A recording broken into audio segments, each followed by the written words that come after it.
Welcome to another AE for You instructional video. Today we're going to be talking about Pro Tools and how to set up your IOs in Pro Tools.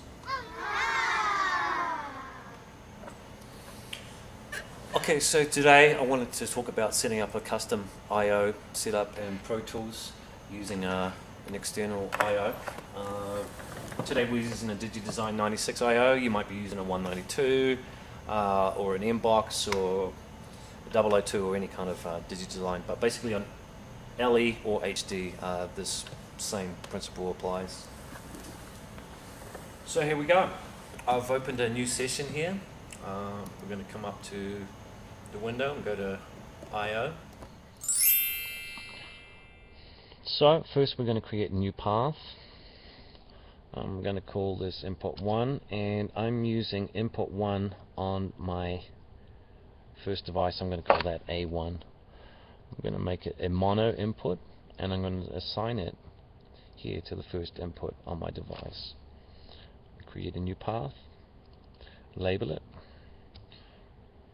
Okay, so now we have 24 inputs here. How this works is I got input A into my Pro Tools system, matches up with input 1 on my first IO device. I've actually ended up labeling these so I know which IO device I'm using. So I got box A 1 through 8, box B 1 through 8, box C 1 through 8. Okay, next we're going to create an output path. Same procedure, we're going to create a new path. This time I want a stereo output.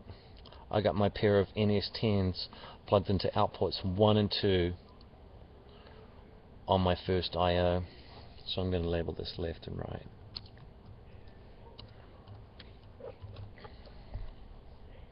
Okay, that should suffice my outputs. Next we're going to create bus inserts. Okay, so same again, I'm going to create a new path. I want a vocal reverb.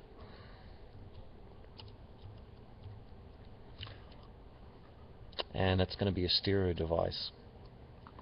But I also want some mono flexibility too, because I may feed some background vocals into just the left side of the reverb, or just the right side, or a blend. So what I'm going to do is create some subpaths 1 and 2. So I assign the stereo here, and then I assign my mono paths. So essentially what we have is a dual mono or stereo bus send. Okay, I'm also going to create a delay or an echo, and it's going to be a mono, and I'm going to assign that to bus number 3. I'm thinking also I probably want a drum bus on this too, so I'm going to create a drum mix or sub bus. That's going to be stereo, and that's going to be, see, I'm going to make that 5 and 6. Alright, so now we can open up and create some new tracks in our session.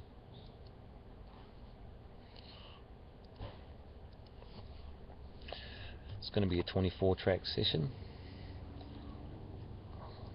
I also want a master stereo fader, and I want a stereo reverb, and a mono for my echo. Boom, there we go.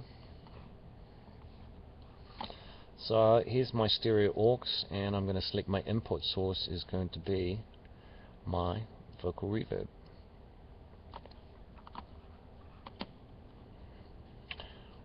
And then if this was my vocal, I could just drop down here and send it to my vocal reverb.